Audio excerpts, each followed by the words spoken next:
How's it going, guys? I'm Chase Lee, and welcome to another movie review. On today's slate is Dark Places. This is the movie that is adapted from the book of the same name, done by Gillian Flynn. I forgot how to pronounce it. You haters can come at me.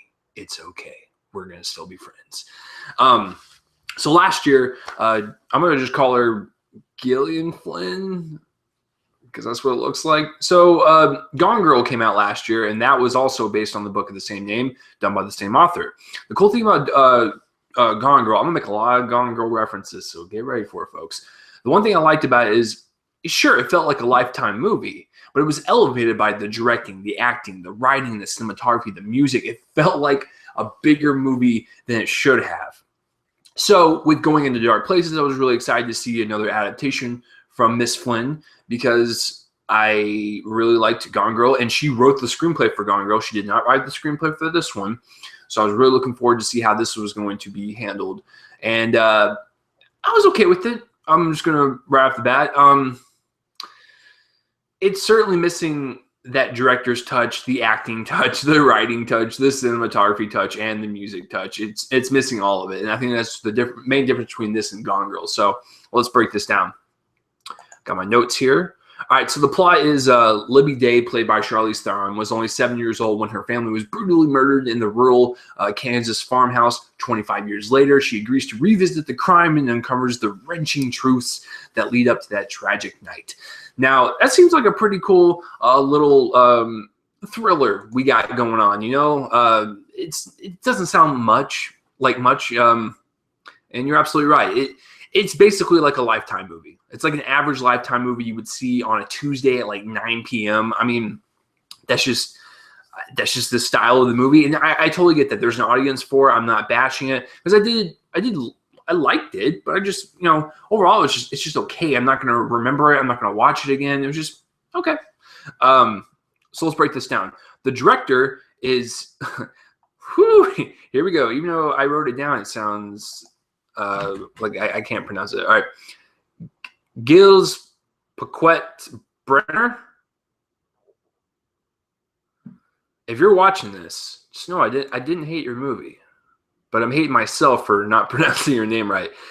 As far as I'm concerned, I looked him up. He's directed like a lot of like small independent films, and in a way, this is like also another small independent film. It's just got big name actors in it, because this movie is co-produced by DirecTV, and it's also streaming on VOD as we speak at the same time it hits theaters. So, you know, it's smaller, I guess. Anyways, he doesn't really elevate this movie. He keeps it at that Lifetime level where we got this cool little mystery and like who killed her family, and we find out at the end who did it, and you know, it's just. The reveal was just kind of like, oh, okay. Like, it wasn't anything shocking. And I think the biggest problem I have with the directing and the writing in this is that the killers don't appear until the very, very end, and like somewhat in the middle. Like, they're just kind of like sprinkled throughout. But like when it's revealed that they are the killers, there's no like weight to it. It's just kind of like, okay, they went crazy. There they are. Like, I didn't find any like emotional pull to it at all. So you're sitting there for the whole hour and a half or whatever, and you know, when the reveal happens, it kind of punches you, but not so much, because you know, like how in thrillers, like the ending twist will like literally just punch you in the gut and go, boom! Did you see that coming? No. This one was kind of like a nice love tap. It was like, there's the killers, and it's like, thanks, man. So I didn't find the reveal or whatever to be that investive. And the reason why I wasn't invested that much is because these characters are kind of unlikable. I'm not going to lie. Most of these characters are dicks. Charlize Theron is probably the worst one. She pulled a good job. Like, you know, she did a great job playing a terrible person, but I didn't feel invested in the story because I didn't really care for any of the characters. They're kind of scums. Some of them, you know, treating this tragedy as if it was a light thing, and it just, like I said, there was no weight to this. I just felt like they were just going through the tropes of this story, and I didn't find any particular scene where I was like, wow, I can connect to that. I feel sorry for you. I didn't feel sorry for her at all. Charlize Theron plays a terrible person, and I just think it has to do with the story and the writing and the directing. They needed to change that up. And since we are making references to Gone Girl, listen, David Fincher, I love you, man, and I'm so glad that you tackled on this Lifetime movie of Gone Girl, and he elevated it into like this magical, whimsical nightmare that you couldn't wake up from. This one just felt like a TV movie, and it wasn't elevated, and I kind of wish it was elevated because I think Flynn is a very entertaining person that creates entertaining stories, but she's not like anything more extravagant than the next murder mystery author. So, I just kind of wish it was elevated a little bit more and not really just a stale Lifetime movie. As far as the acting goes, everyone does great. I like everyone in this one. Like, their performances are good. I like Charlize Theron. I'm glad Corey Stoll's getting more work. I love him in House of Cards. I even liked him in Ant-Man. I love Ty Sheridan. I'm so glad I got to meet that kid. So he's picking nice projects and stuff. And Christina Hendricks is also in this. And I've only seen one episode of Mad Men, so I don't know how she is on the show. I heard she's great. But she plays the mom in this, and I think she did really well. She made a lot of dumb decisions. But if you just want to go straight off on performance, everyone did great. The only two people I would say that were a bit underdeveloped, and they were just kind of thrown in there for the sake of being thrown in there. Nicholas Hoult wasn't bad. It's just he was just kind of like, oh, he's there. And then Chloe Grace Moritz, she was just kind of thrown in there. And I feel like she didn't really meld with the story at all, and I just didn't really buy her character. But that's just me, though. But everyone else does a really great job. I have no complaints with the acting. It's just I don't like the characters involved because they're kind of awful people. So it was just kind of hard to get invested. As far as the cinematography goes, I really liked some of the shots in this, and I like some of the creepy aspect of this murder mystery. It had the dark shadows, dark places, dark shadows.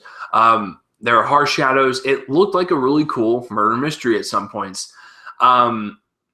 It was appropriate for the tone and the subject matter, because this is a very, very dark movie. And I'm not talking about like light or whatever, and I'm talking about like subject matter. It is a very dark movie. So it did capture the tone pretty well. But this is the one thing that irritates me. I don't know whose decision this was. But like, when you watch movies nowadays where like two people are talking, it's like this really intense conversation, and a shot will be on one character and they're talking, or they're listening to the other character talk and they're listening, and the camera will just like kind of zoom in, do that kind of like jitter or like fast zoom in or whatever. The director's motive is to try to add intensity to it and make it feel like a documentary, like it's real, man, like it's grounded. No, it doesn't work that way. Listen, Paul Greengrass is notorious for doing that kind of style, because he creates like these documentary style movies where the consistent tone is throughout the movie and not just in particular scenes. It bugs me, because they zoom in really fast, or like they do that, like that jitter or whatever. It doesn't add intensity. It's just annoying. And if you're going to do that style, that's fine. Just make the whole movie like that. The whole movie's not like that. So randomly when they add like the quick zooms or whatever, it just doesn't work. And just stop that, Hollywood, because I know several of them do it. So that's the cinematography. The editing, listen, the story's okay to keep your interest, to find out who is behind all of this. But at the same time, they're so unlikable to where like I felt like the movie slowed down for me, and I really wanted to get it over with and find out who the killer was and just leave. But I mean, if you're into murder mysteries, I think you're going to be extremely engaged, because there was a couple behind me that was like, they were shocked on everything. They were just like, when the end of the movie happened and everything was revealed, they're just like, oh man, oh. I was like, guys, just calm down. It's really not that big of a reveal. So it'll probably fly by for you if you're into murder mysteries. For me personally, I couldn't get into the story. I couldn't get invested. The characters were kind of unlikable. I hated some of the cinematography.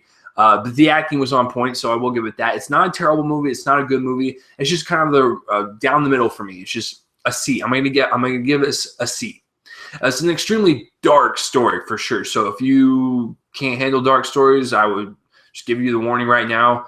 But I mean, it's like the simple murder mystery you find on television on one day. It's no Gone Girl, but you know, it's not terrible. But I'll just give it a good old C right down the middle. So have you seen Dark Places, or have you even heard of it? Comment that place rub on my face and let me know.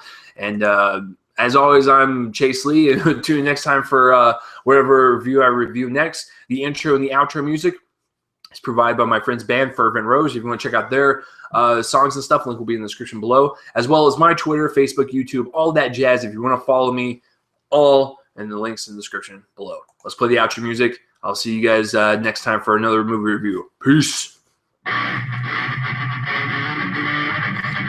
Like Dark Places, it's pretty dark, man. It's pretty important security message. It seems that your computer has pop ads enabled, which could... What the hell was that? I think it was a pop-up. I'll see you guys later.